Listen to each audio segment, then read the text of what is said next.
What's good? It is Sam here, and today is day number 24 for when I decided to get into real estate wholesaling in South Carolina. So, with that being said, I wanted to talk about a couple different things: making cold calls, the bank account, JV, what is JV, how it works, and all that BS, refinancing a potential property, meeting with another seller, and coronavirus news a little bit more for how it's affecting my business and my money. So, with that being said, if this is your first time here, what's good? My name is Sam. Thank you for stopping by. And for those of you who are returning, it is good to freaking see you. Thumbs up right down there. By the way, okay, so let's get into it.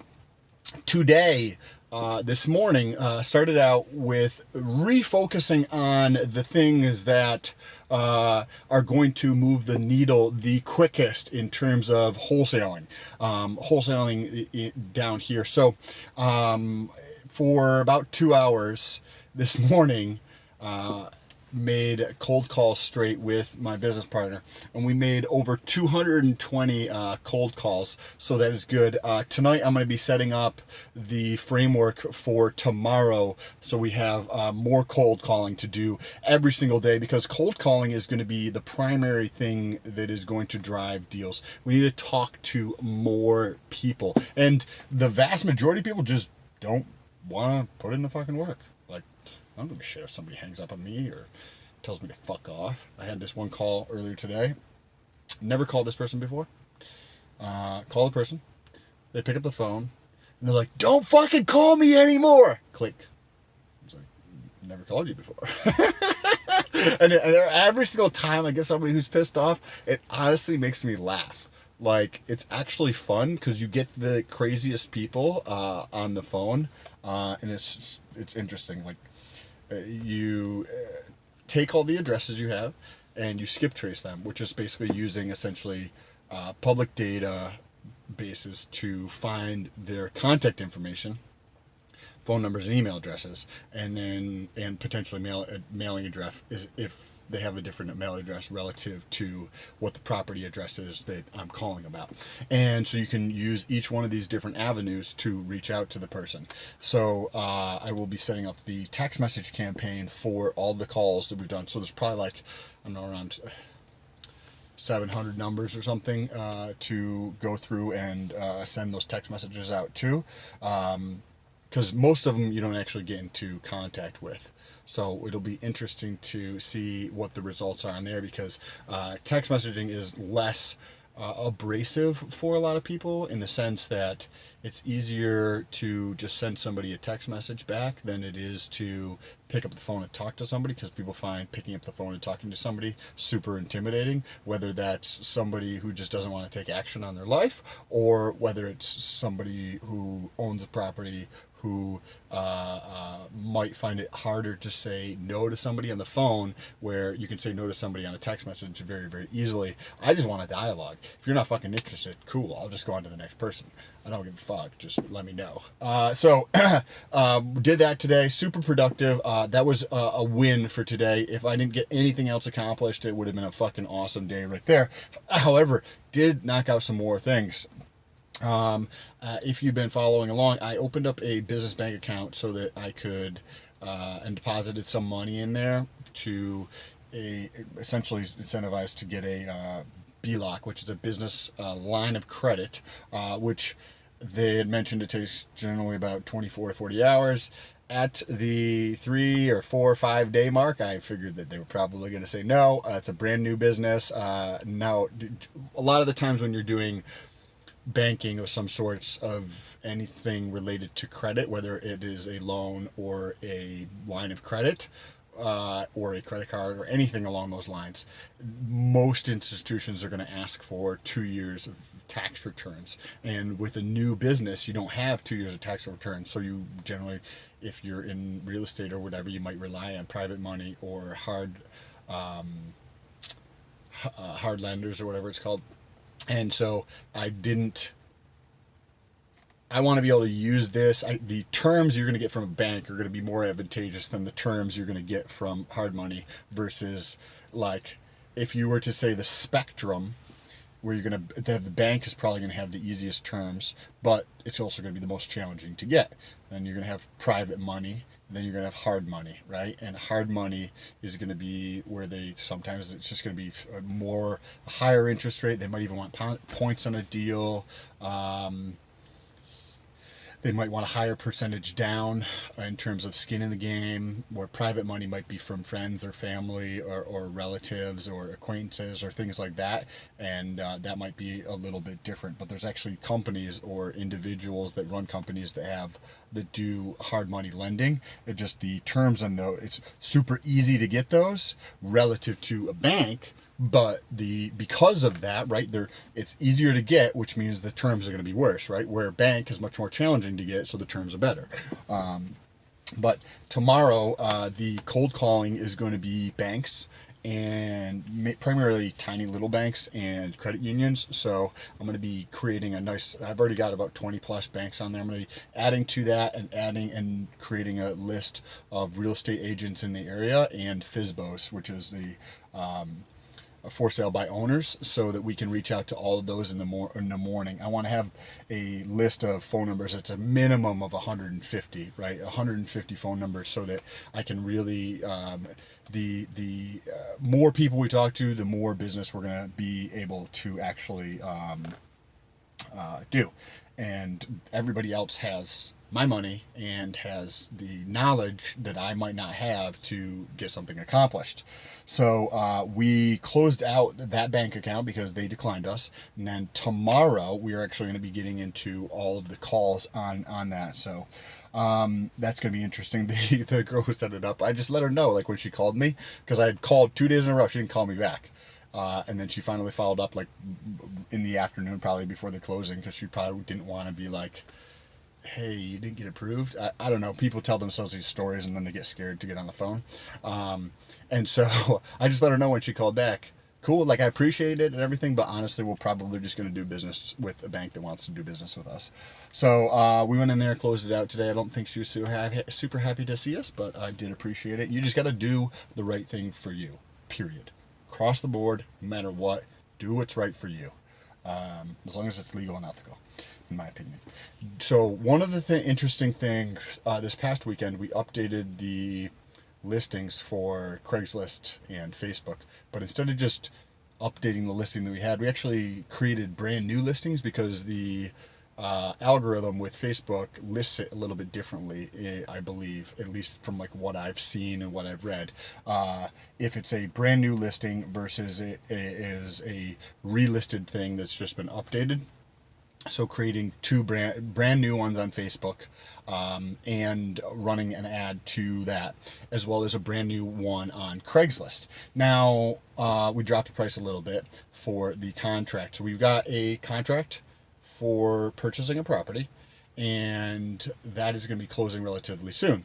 So when we dropped the price, I don't know if it was this price point or because the new ad or what was going on, if people are just like freaking out because they think they might not get any money with what's going on in terms of the coronavirus, which we're going to talk about in just a second. But the amount of interest that we've received from other wholesalers has been tremendous. Way more interest from other wholesalers than from investors. Now, I did meet an investor today, went pretty well, but not sure. We'll follow up with them tonight to see when they run their numbers. But how it works is for a JV. So a JV is a joint venture. And it's basically a contract that says like, hey, this is how we'll split a deal. And if I have a contract to purchase a property and you're a wholesaler, and you be like, hey, I actually have a fucking buyer who's going to be super interested in that property. That's exactly the type of property that he purchases or her is super interested in. So you contact me, right? Or I contact you, and you'll probably be reaching out to me and saying like, hey, I have a buyer for that. Would you do a JV on it? And I'd be like, yeah. And so how we like to structure that is, hey, we'll give you $1,000 if you bring a buyer who who closes in before the contract, on or before the contract date, which is coming up in about 10, 12 days, 13 days, something like that. And so we have a contract that we sent out. We have one person that we're working with, but the amount of interest from JV partners has been tremendous. Now, I wanted to touch on that briefly in terms of just connecting with more people. So on two fronts on here, right? Because we've had a tremendous amount of interest from other wholesalers in the area who would like to do something like this. What we're actually thinking about doing is two things. Well, this is what I'm thinking about doing, is first of all, creating a meetup where we invite everybody else to come to get together to share their best practices, to learn from each other, to network, because real estate, just like any fucking business you're in, is all about the relationships and sharing that knowledge to be able to grow and network together. And so I think that can could be tremendously popular, and maybe you see about bringing in somebody to talk to everybody, and then having like something to have people like be able to network afterwards. So if you're in the area and you're interested in coming, let me know. It's good. Or if you have a venue, let me know. Probably, I don't know how many people I could come, but I mean, if I have a list of say 25 or so wholesalers in the area, and get 3 people to show up, that's still a win. Continue to network, right? And the other thing on the JV is that I've been making YouTube videos for a number of years now, and if you have been following along, I do a lot of stuff in fitness and SARMs content specifically, so or other drugs or whatever. And if you want to check out that channel, there's a link in the description. It's the second channel I do, just in case YouTube at some point decides they don't like that content, they want to censor it, because I've seen that before. So there's a second channel down below if you want to see the content around fitness or other types of compounds related to fitness or bodybuilding or just nootropics and all the other different types of compounds that I like to test out and play around with and experiment with. Anyways, I had somebody reach out to me probably about a year and a half ago. So as I mentioned at the beginning of the video, I've been doing this for 24 days, right? So this person reached out to me probably a year ago, year and a half, something like that. And they were asking about SARMs and working out and whatnot. And when somebody reaches out to me on Instagram, by the way, you guys can go check out there, because I do post other types of content, fitness related, but also what's happening during the day and just more spontaneous content. So you guys can check it out. There's a link in the description for Instagram or TikTok if you care to check it out and follow along with more of the day-to-day activity of like what's actually happening. So he had reached out then, and how I like to respond to people is either doing a video message back to them, because I think that a video message back really conveys the message that I actually care, and I'm not trying to sell anything. I'm just literally trying to get people the most valuable information that I can possibly get them, in terms of I just want to help. I don't need anything. I'm good. I'm fucking awesome. So I just want people to do themselves, period. I know that's the best way to do it, is if people do themselves. And so I'll give a video response, or I'll do an audio, and I'll just give some type of audio response back based upon the information they give me. And generally speaking, I'm asking questions, because the clarity of people's questions in terms of getting them towards their objectives, the objective is generally not really outlined, and it's more so just about the semantics, where the semantics don't fucking matter. It's more about where you're trying to go. Once you know where you're trying to go, then you can clear that path to get there. And so chatted with him back then, and we've chatted back and forth many, many times. I knew that he was in wholesaling, and so we've been having a lot more dialogue back and forth. And I'm actually going to be more than likely doing a JV deal with him on this property. If he's got a buyer that is willing to, that is interested in the property, I'm more than happy to do some type of split with him. First of all, because he's a buddy, right? We've been talking back and forth for, over a year now, and I'm happy to do that. So in terms of doing the right thing and connecting with people, it's just another example of like how it actually plays out in real life. People think that it's something else, and literally it's just about your network and building the network and meeting new people, meeting and providing value to the people that you do meet. So that ties right into the coronavirus. Completely not ties into it, but I wanted to touch on how that's actually affecting my cash flow. So I do have a rental property. It's a duplex in Florida where it's a long-term rental on one side and an Airbnb on the other side. Now, I don't personally manage it. I do check the app and make sure everything is good to go, probably once or several times a week. But I'm not responding to the messages. I have somebody doing that, and then I have somebody also doing the changeover on the actual property. But interestingly, not only is the coronavirus just affecting anything where anybody gets together, but because it is in Florida, and because Florida is very heavy in the hospitality industry, or like traveling, right?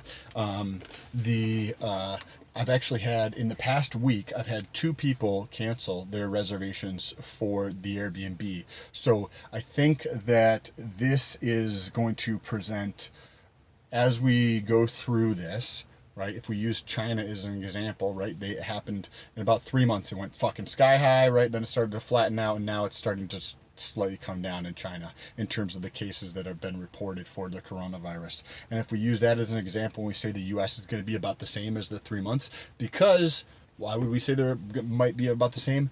I think that the Chinese government is probably potentially a little bit more aggressive in controlling that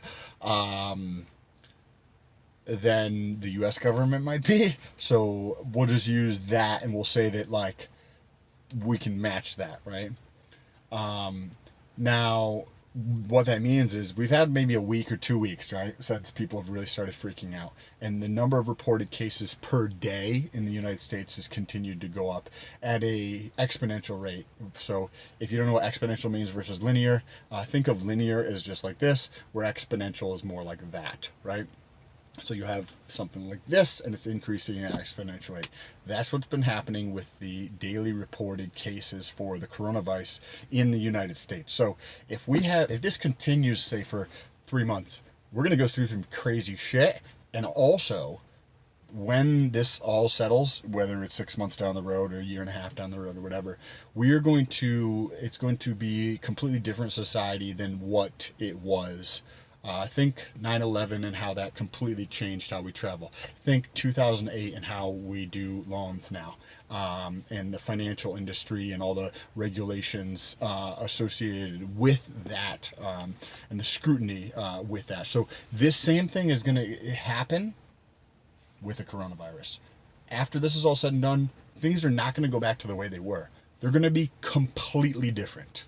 Completely different how everybody around the world interacts. And also, there's going to be tremendous amount of financial pain for a lot of people.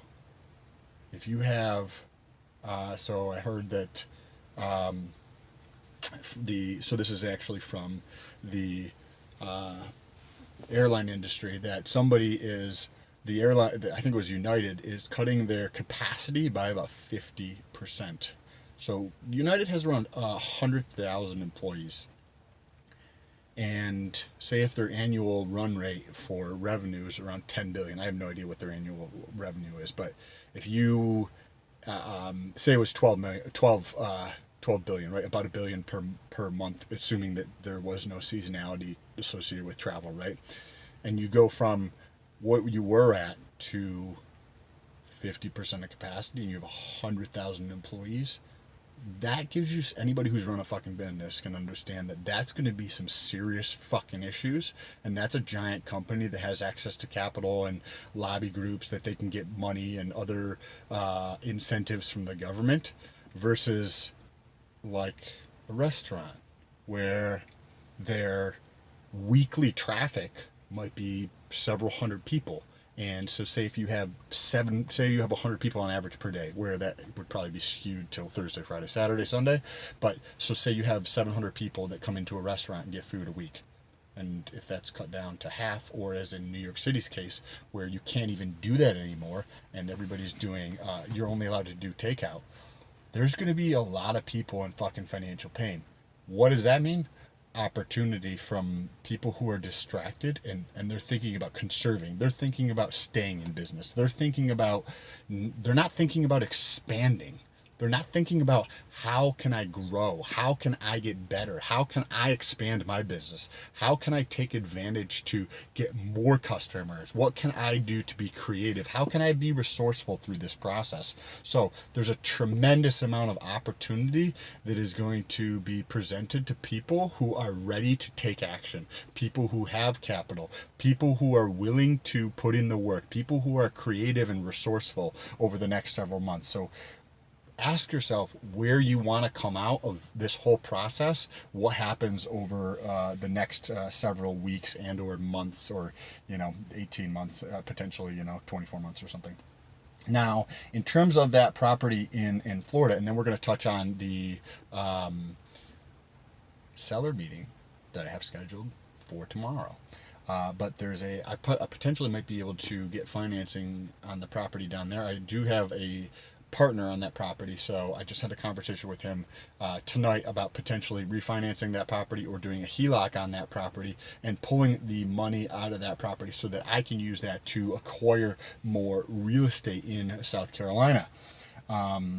Now, the seller appointment that I have for tomorrow, so the property I have under contract is like 40 something, right? 40,000 something for an entire property. And it's only 741 square feet. So that's a tiny little house, right? This other property is about 2,000 square feet in a completely different neighborhood where property is like in the comps for it. I'm going to actually run tonight and fill out. So this is how it's going to work. Tonight I'm going to go inside after I finish this video. I'm going to run the comps on this property. I'm going to look at rental rates in the area so that I know if it makes sense for a flip or depending on what he's going to be asking. And I'm going to put together a contract, the P&S, which is a purchase and sale agreement, in terms of how much I'm willing to pay for that property, or I might leave that blank if he's willing to pay, if he's willing to accept less. And then I'm going to bring that with me so that I'm prepared and that I can just get his signature and hopefully move this whole thing forwards to get another contract. That would be amazing, to get 2 contracts within 30 days. And I just have to get rid of the fucking first contract. So if you guys want to follow along with this whole process, let me know. I'm over 13,000 words in my book. So if you like a copy of that, we'll probably set up some type of landing page where you can punch in your email address and then I can email it to you for free after I get that set up. I will let you guys know. Don't forget to subscribe. Press that bell notification. If you enjoy this content too, share it with somebody. I'm trying to grow the channel. I'm paying for coaching too. So as I go through that coaching, as I learn, I'm happy to share it with you guys. I think that the more we can help each other, whether it's me paying for something and then regurgitating it through my mind of how I see the value of what that is, I think that hopefully that can help somebody, or that to take action on whatever it is that they're trying to achieve in their life. So make sure you press that thumbs up button, share this video with somebody if you found any value in it. I really appreciate it. Peace the fuck out.